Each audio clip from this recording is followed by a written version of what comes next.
Chapter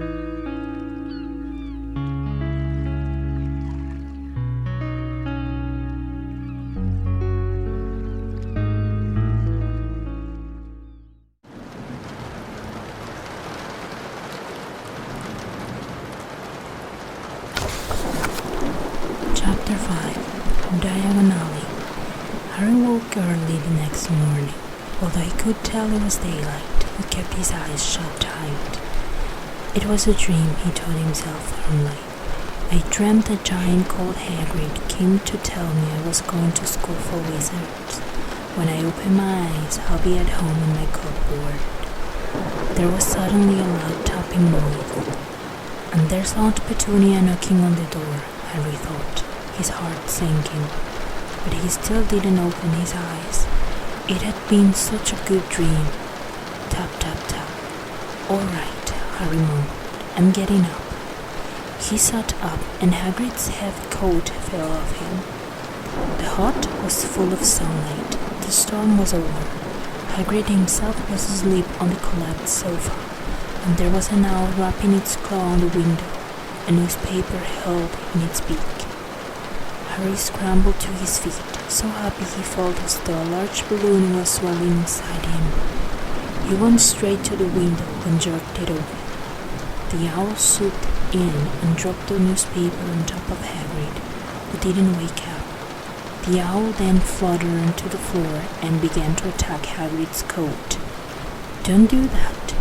Harry tried to wave the owl out of the way, but it snapped its beak fiercely at him and carried on savaging the coat. Hagrid, said Harry loudly. There's an owl. Pay him. Hagrid grunted into the sofa. What? He wants paying for delivering paper. Look in the pockets. Hagrid's coat seemed to be made of nothing but pockets. Bunches of keys, slug pellets, balls of string, peppermint humbugs, tea bags. Finally, Harry pulled out a handful of strange-looking coins. Give him 5 nuts, said Harry sleepily. Nuts? The little bronze ones. Harry counted out 5 little bronze coins, and the owl held out his leg so Harry could put the money into a small leather pouch tied to it. Then he flew off through the open window. Hagrid yawned loudly, sat up, and stretched.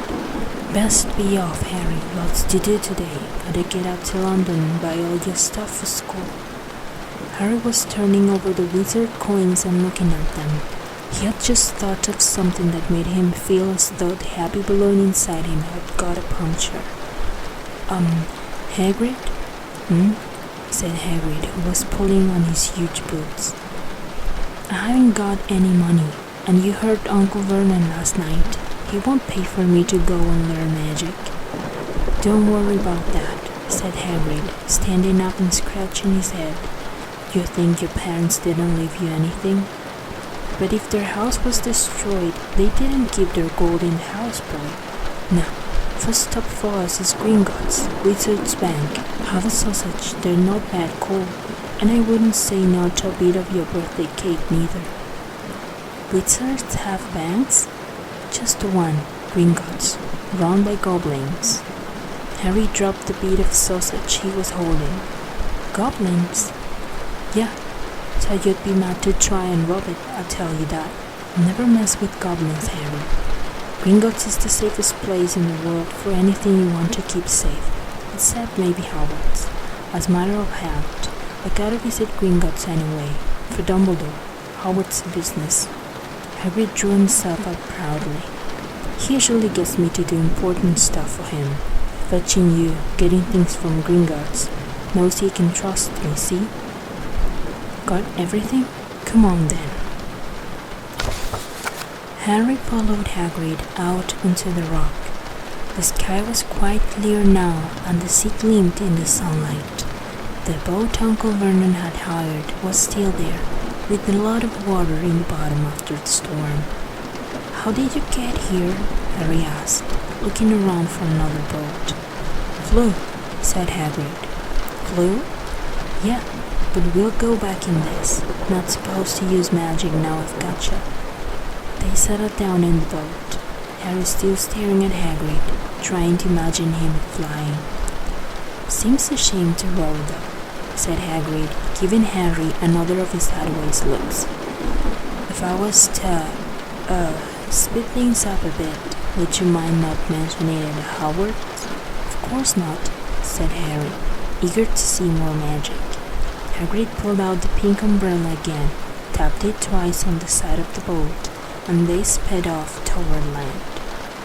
"Why would you be mad to try and rob Gringotts?" Harry asked. "Spells, enchantments," said Harry, unfolding his newspaper as he spoke. "They say there's dragons guarding the high-security vaults, and then you gotta find your way. Gringotts is hundreds of miles under London Sea, deep under the underground. You'd die of hunger trying to get out, even if you did manage to get your hands on something." Harry sat and thought about this while Hagrid read his newspaper, the Daily Prophet. Harry had learned from Uncle Vernon that people liked to be left alone while they did this, but it was very difficult. He'd never had so many questions in his life. "Ministry of Magic messing things up as usual," Hagrid muttered, turning the page. "There's a Ministry of Magic?"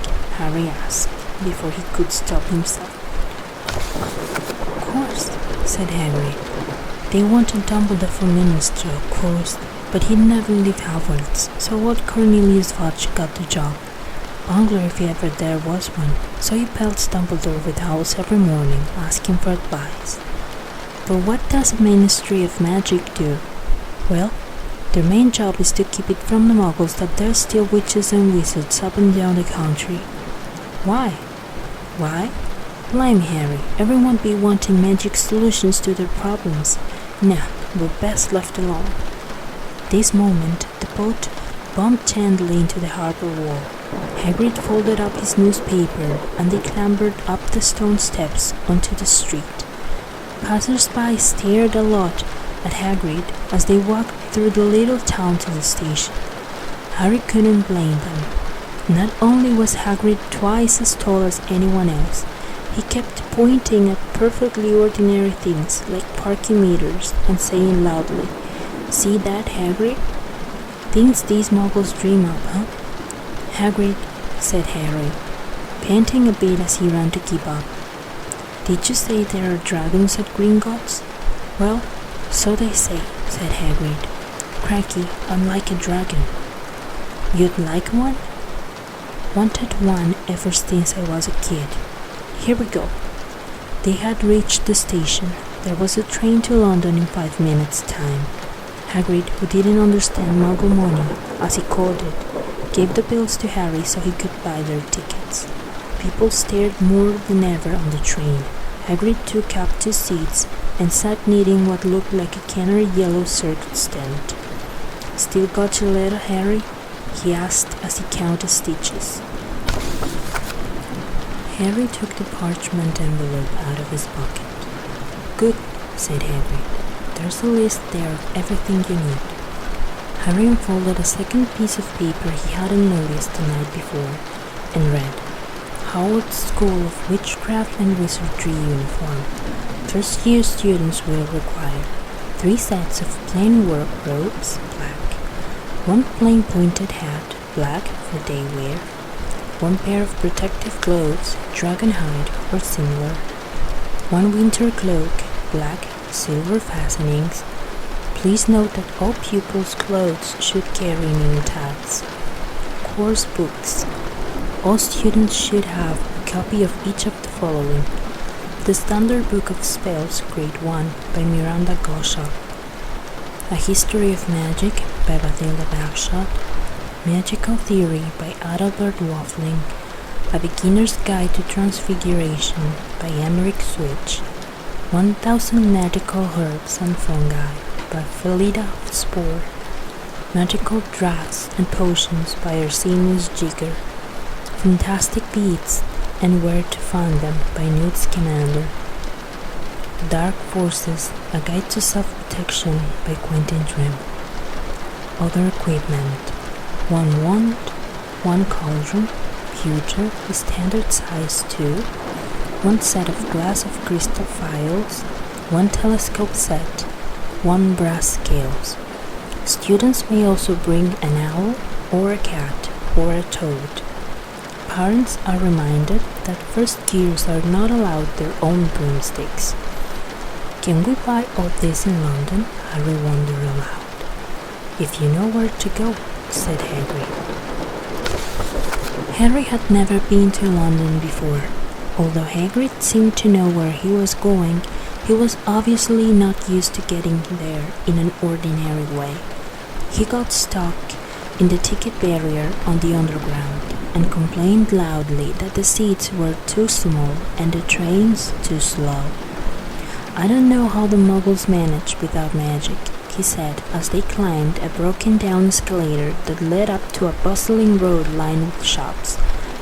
Hagrid was so huge that he parted the crowd easily. All Harry had to do was keep close behind him.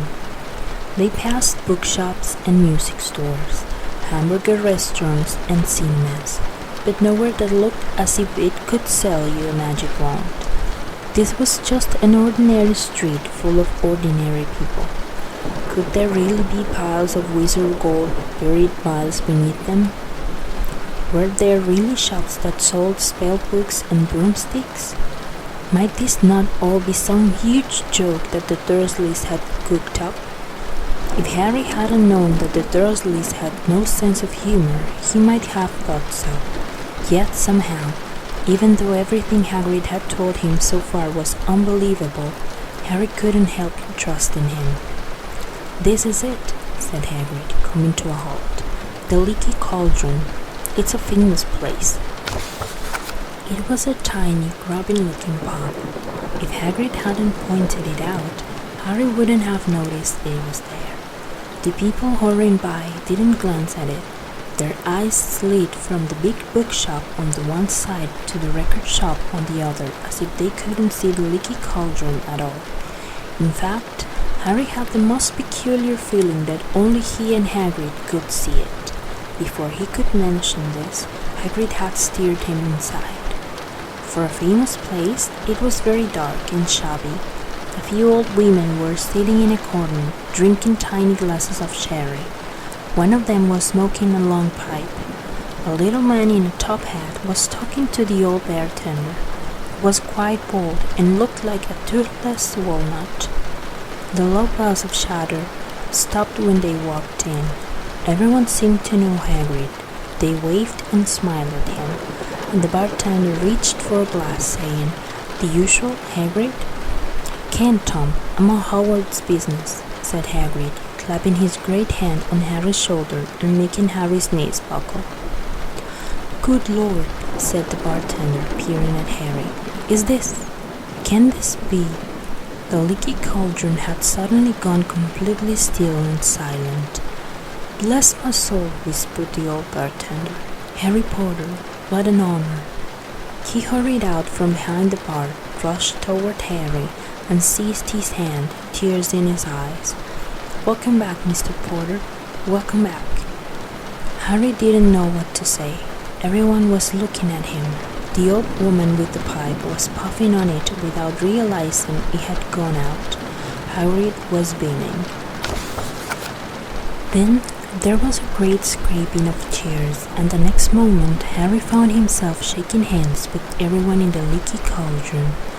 "That is Crockford, Mr. Potter. Can't believe I'm meeting you at last." "So proud, Mr. Potter. I'm just so proud." "Always wanted to shake your hand. I'm all of a flutter." "Delighted, Mr. Potter. Just can't tell you. Diggle's the name. Daedalus Diggle." "I've seen you before," said Harry, as Daedalus Diggle's top hat fell off in his excitement. "You bowed to me once in a shop." "He remembers," cried Daedalus Diggle, looking around at everyone. "Did you hear that? He remembers me." Harry shook hands again and again.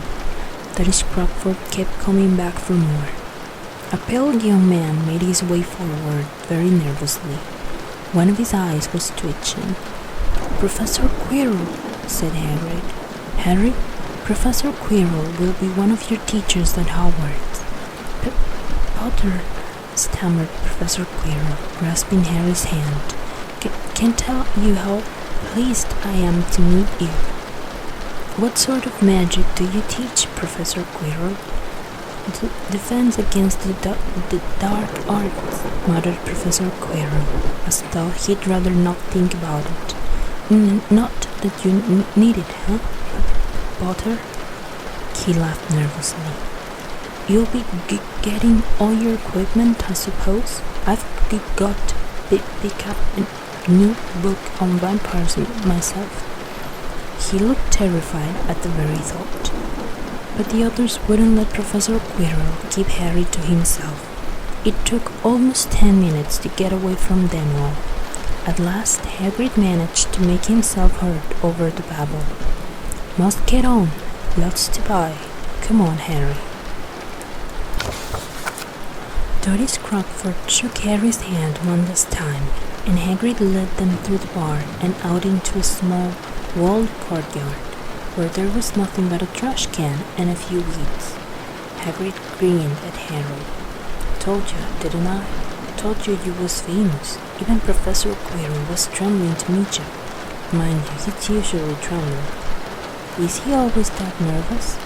Oh yeah, poor bloke. Brilliant mind. He was fine while he was studying out of books, but then he took a year off to get some first-hand experience. They say he met vampires in the Black Forest, and there was a nasty bit of trouble with Hag. Never been the same since. Scared of students, scared of his own subject. Now, where's the umbrella? Vampires? Hags? Harry's head was swimming. Hagrid, meanwhile, was counting bricks on the wall above the trash can. 3 up, 2 across, he muttered. Right. Stand back, Harry. He tapped the wall 3 times with the point of his umbrella. The brick he had touched quivered. It crackled. In the middle, a small hole appeared. It grew wider and wider. A second later, they were facing an archway large enough even for Hagrid. An archway into a cobbled street that twisted and turned out of sight. Welcome, said Hagrid, to Diagon Alley. He grinned at Harry's amazement. They stepped through the archway. Harry looked quickly over his shoulder and saw the archway shrink instantly back into solid wall. The sun shone brightly on a stack of cauldrons outside the nearest shop. Cauldrons, all sizes, copper, brass, pewter, silver, self-steering, collapsible, said a sign hanging over them. Yeah, you'll be needing one, said Hagrid, but we gotta get your money first. Harry wished he had about 8 more eyes. He turned his head in every direction as they walked up the street, trying to look at everything at once. The shops, the things outside them, the people doing their shopping. A plump woman outside an apothecary was shaking her head as they passed, saying, Dragon liver, 17 sickles and wands. They're mad. A low, soft hooting came from a dark shop with a sign saying Elop's Owl Emporium. Tony, Screech, Barn, Brown, and Snowy. Several boys of about Harry's age had their noses pressed against the window with broomsticks in it. Look, Harry heard one of them say, the new Nimbus 2000, fastest ever. There were shops selling robes, shops selling telescopes and strange silver instruments Harry had never seen before, windows stacked with barrels of bat spleens and eel's eyes, tottering piles of spellbooks, quills, and rolls of parchment, potions bottles, globes of the moon. Gringotts, said Hagrid. They had reached a snowy, white building that towered over the other little shops. Standing beside its burnished bronze doors, wearing a uniform of scarlet and gold, was, Yeah, that's a goblin, said Hagrid quietly as they walked up the white stone steps toward him. The goblin had about a head shorter than Harry. He had a swarthy, clever face, a pointed beard, and Harry noticed very long fingers and feet. He bowed as they walked inside. Now they were facing a second pair of doors, silver this time, with words engraved upon them. Enter, stranger, but take heed of what awaits the scene of greed. For those who take but do not earn must pay most dearly in their turn. So if you seek beneath our floors a treasure that was never yours, thief, you have been warned, beware of finding more than treasure there. Like I said, you'd be mad to try and rob it, said Hagrid. A pair of goblins bowed them through the silver doors, and they were in a vast marble hall. About 100 more goblins were sitting on high stools behind a long counter, scribbling in large ledgers, weighing coins in brass scales, examining precious stones through eyeglasses. There were too many doors to count leading off the hall, and yet more goblins were showing people in and out of these. Hagrid and Harry made for the counter. "Morning," said Hagrid to a free goblin. "We've come to take some money out of Mr. Harry Potter's safe." "You have his key, sir?" "Got it here somewhere," said Hagrid, and he started emptying his pockets onto the counter, scattering a handful of moldy dog biscuits over the goblin's book of numbers. The goblin wrinkled his nose. Harry watched the goblin on the right weighing a pile of rubies as big as flowing coals. "Got it," said Hagrid at last, holding up a tiny golden key. The goblin looked at it closely. "That seems to be in order." "And I've also got a letter here from Professor Dumbledore," said Hagrid importantly, throwing out his chest. "It's about the you-know-what in Vault 713. The goblin read the letter carefully. "Very well," he said, handing it back to Hagrid. "I will have someone take you down to both vaults. Griphook." Griphook was yet another goblin. Once Hagrid had crammed all the dog biscuits back inside his pockets, he and Harry followed Griphook toward one of the doors leading off the hall. "What's the you-know-what in Vault 713? Harry asked. "Can't tell you that," said Hagrid mysteriously. "Very secret. Hogwarts business. Dumbledore's trusted me. More than my job's worth to tell you that." Griphook held the door open for them. Harry, who had expected more marble, was surprised. They were in a narrow stone passageway lit with flaming torches. It sloped steeply downward, and there were little railway tracks on the floor. Griphook whistled, and a small cart came hurtling up the tracks toward them. They climbed in, Hagrid with some difficulty, and were off. At first they just hurtled through a maze of twisting passages. Harry tried to remember. Left, right, right, left, middle fork, right, left, but it was impossible. The rattling cart seemed to know its own way, because Griphook wasn't steering. Harry's eyes stung as the cold air rushed past them, but he kept them wide open. Once he thought he saw a burst of fire at the end of a passage and twisted around to see if it was a dragon, but too late. They plunged even deeper, passing an underground lake where huge stalactites and stalagmites grew from the ceiling and floor. "I never know," Harry called to Hagrid over the noise of the cart. "What's the difference between a stalagmite and a stalactite?" "Stalagmite's got mem in it," said Hagrid. "And don't ask me questions just now, I think I'm gonna be sick." He did look very green, and when the cart stopped at last beside a small door in the passage wall, Harry got out and had to lean against the wall to stop his knees from trembling. Griphook unlocked the door.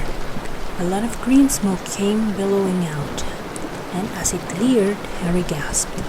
Inside were mounds of gold coins, columns of silver, heaps of little bronze nuts. "All yours," smiled Hagrid. All Harry's. It was incredible. The Dursleys couldn't have known about this, or they'd have had it from him faster than blinking. How often had they complained about how much Harry cost them to keep?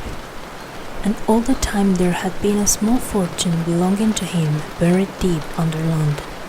Hagrid helped Harry pile some of it into a bag. "The gold ones are galleons," he explained. 17 silver sickles to a gallon and 29 nuts to a sickle. It's easy enough. Right, that should be enough for a couple of terms. We'll keep the rest safe for you. He turned to Griphook.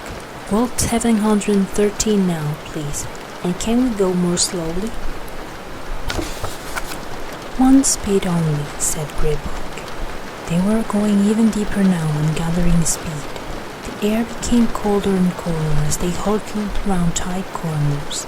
They went rattling over an underground ravine, and Harry leaned over the side to try to see what was down at the dark bottom, but Hagrid groaned and pulled him back by the scruff of his neck.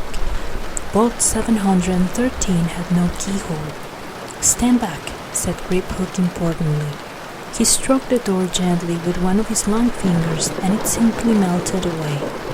If anyone but a Gringotts goblin tried that, they'd be sucked through the door and trapped in there, said Griphook. How often do you check to see if anyone's inside? Harry asked. About once every 10 years, said Griphook with a rather nasty grin. Something really extraordinary had to be inside this top security vault, Harry was sure, and he leaned forward eagerly, expecting to see fabulous jewels at the very least. But at first he thought it was empty. Then he noticed a grubby little package wrapped up in a brown paper lying on the floor. Hagrid picked it up and tucked it deep inside his coat.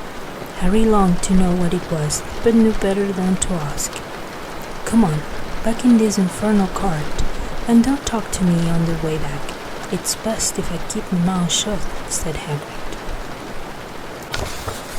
One wild cart ride later, they stood blinking in the sunlight outside Gringotts.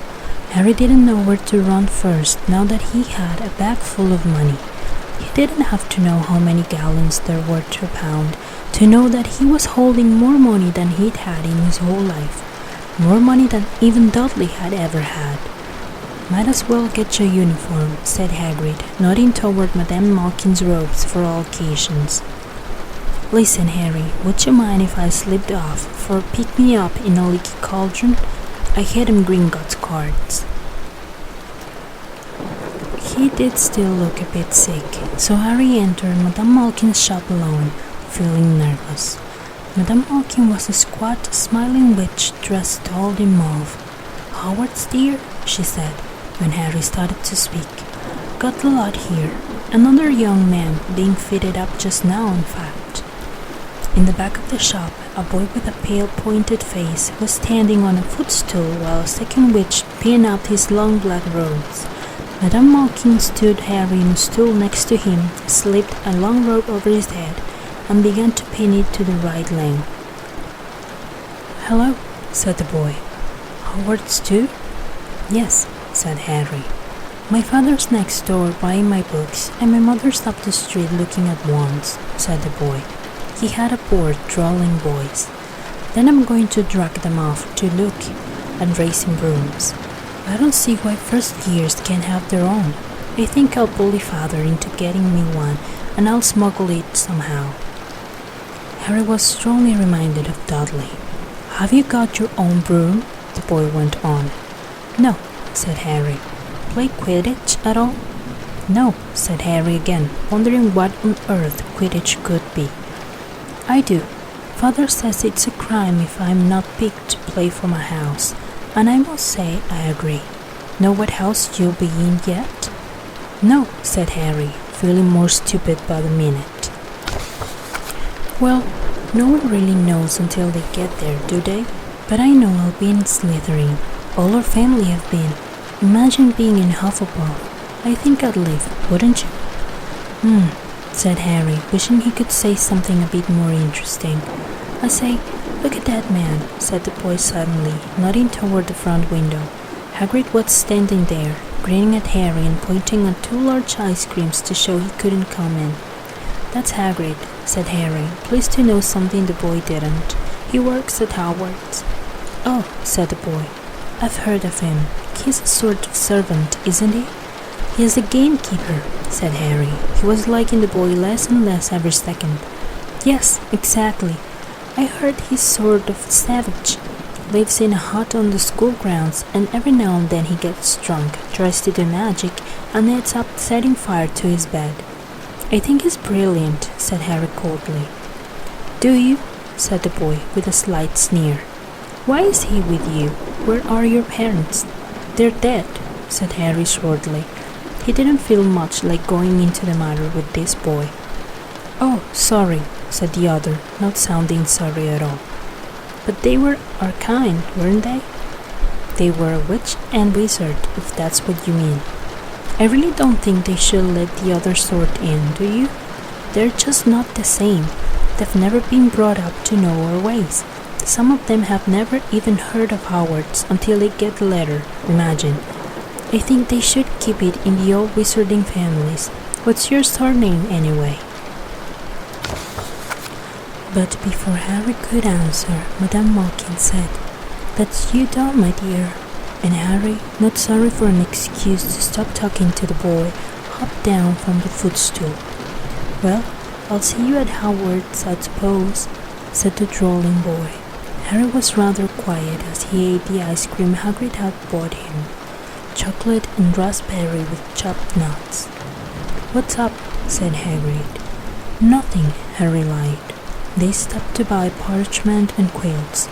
Harry cheered up a bit when he found a bottle of ink that changed color as you wrote. When they had left the shop, he said, Hagrid, what's Quidditch? Blimey, Harry, I keep forgetting how little you know, than knowing about Quidditch. Don't make me feel worse, said Harry. He told Hagrid about the pale boy in Madame Malkin's. And he said people from Muggle families shouldn't even be allowed in. You're not from a Muggle family. If he'd known who you were. He's grown up knowing your name if his parents are wizarding folk. You saw what everyone in the Leaky Cauldron was like when they saw you. Anyway, what does he know about it? Some of the best I ever saw were the only ones with magic in them in a long line of Muggles. Look at your mom. Look what she had for a sister. So, what is Quidditch? It's our sport, wizard sport. It's like soccer in the Muggle world. Everyone follows Quidditch. Played up in the air on broomsticks, and there's 4 balls, so I had to explain the rules. And what are Slytherin and Hufflepuff? Schoolhouses, there's 4. Everyone says Hufflepuff are a lot of duffers, but I bet I'm an Hufflepuff, said Harry gloomily. Better Hufflepuff than Slytherin, said Hagrid darkly. There's not a single witch or wizard who went bad who wasn't in Slytherin. You know who was one? Well, sorry, you know who was at Hogwarts? Years and years ago, said Hagrid. They bought Harry's school books in a shop called Flourish and Blots, where the shelves were stacked to the ceiling with books as large as paving stones bound in leather. Books the size of postage stamps in covers of silk. Books full of peculiar symbols, and a few books with nothing in them at all.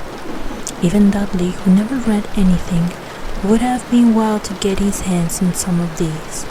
Hagrid almost had to drag Harry away from curses and counter-curses, bewitch your friends and befuddle your enemies with the latest revenges. Hair loss, jelly decks, tongue-tying, and much, much more, by Professor Vindictus Viridian. I was trying to find out how to curse Dudley. I'm not saying that's not a good idea, but you're not to use magic in the Muggle world except in very special circumstances, said Hagrid. And anyway, you couldn't work any of them curses yet. You need a lot more to study before you get to that level. Hagrid wouldn't let Harry buy a solid gold cauldron either. It says pewter on your list.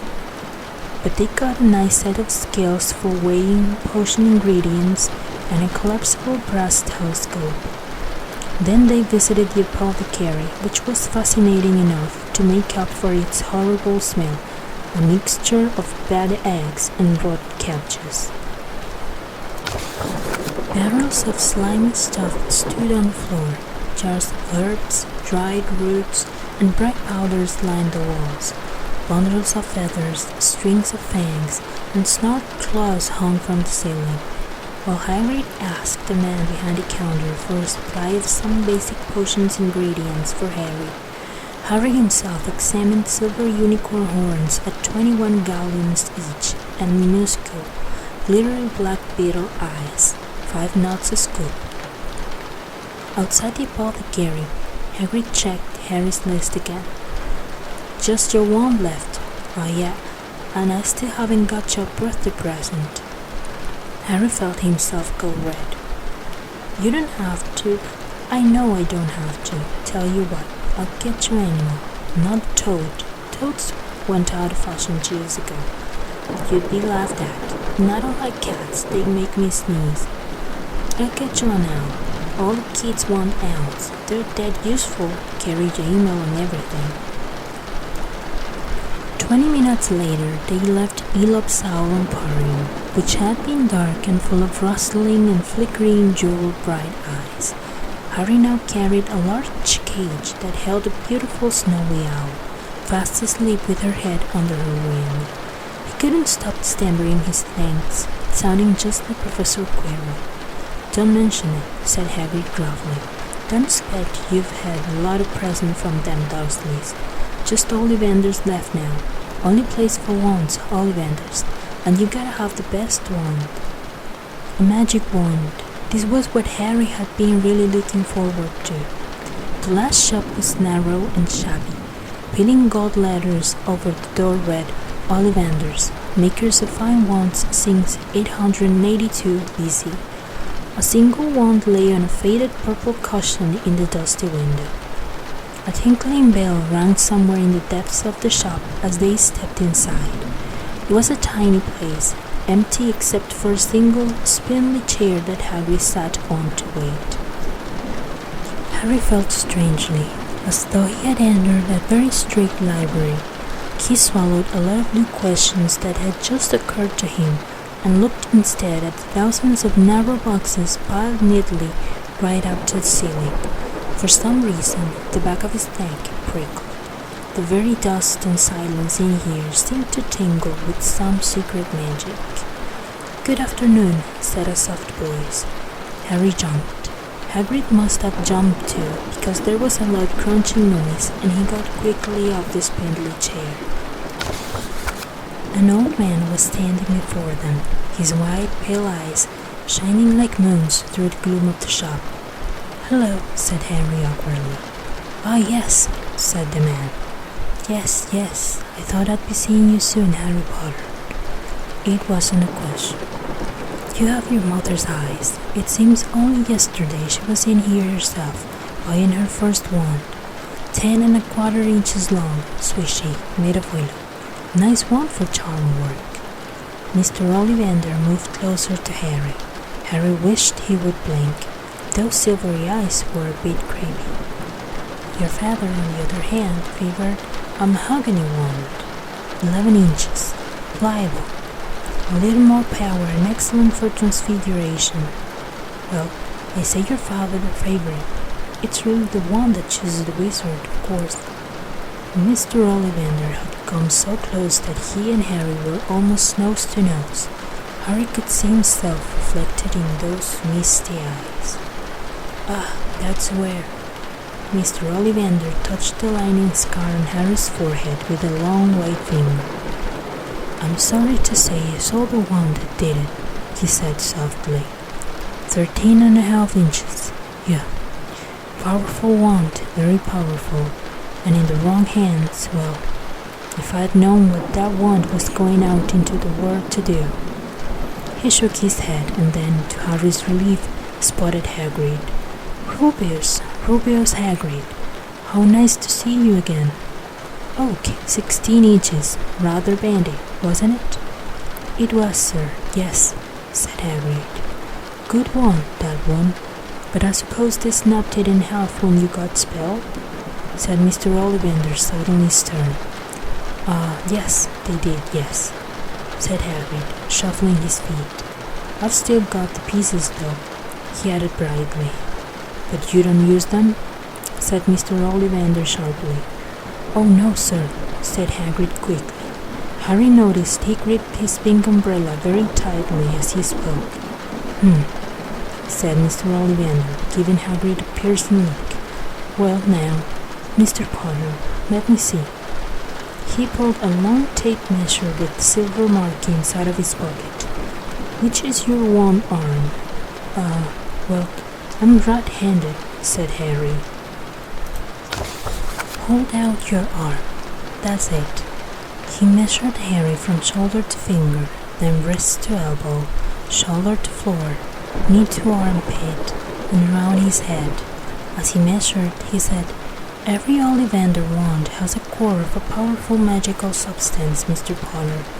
We use unicorn hairs, phoenix tail feathers, and the heartstrings of dragons. No two Ollivander wands are the same, just as no two unicorns, dragons, or phoenixes are quite the same. And of course, you will never get such good results with another wizard's wand. Harry suddenly realized that the tape measure, which was measuring between his nostrils, was doing this on its own. Mr. Ollivander was flitting around the shelves, taking down boxes. That will do, he said, and the tape measure crumpled into a heap on the floor. Right then, Mr. Potter, try this one. Beechwood and dragon heartstring, 9 inches, nice and flexible. Just take it and give it a wave. Harry took the wand and, feeling foolish, waved it around a bit, but Mr. Ollivander snatched it out of his hand almost at once. Maple and phoenix feather, 7 inches, quite whippy. Try. Harry tried, but he had hardly raised the wand when it, too, was snatched back by Mr. Ollivander. No, here, ebony and unicorn hair, 8.5 inches, springy. Go on, try it out. Harry tried and tried. He had no idea what Mr. Ollivander was waiting for. The pile of tried wands was mounting higher and higher on the spindly chair, but the more wands Mr. Ollivander pulled from the shelves, the happier he seemed to become. Tricky customer, huh? Not to worry, we'll find the perfect match here somewhere. I wonder now. Yes, why not? Unusual combination. Holly and phoenix feather, 11 inches, nice and supple. Harry took the wand. He felt a sudden warmth in his fingers. He raised the wand above his head, brought it swishing down through the dusty air, and a stream of red and gold sparks shot from the end like a firework, throwing dancing spots of light onto the walls. Hagrid whooped and clapped, and Mr. Ollivander cried, Oh, bravo! Yes, indeed. Oh, very good. Well, how curious, how very curious. He put Harry's wand back into its box and wrapped it in brown paper, still muttering, Curious. Sorry, said Harry, but what's curious? Mr. Ollivander fixed Harry with his pale stare. I remember every wand I've ever sold, Mr. Potter. Every single wand. It so happens that the phoenix whose tail feather is in your wand gave another feather, just one other. It is very curious indeed that you should be destined for this wand when its brother gave you that scar. Harry swallowed. Yes, 13.5 inches. Yep.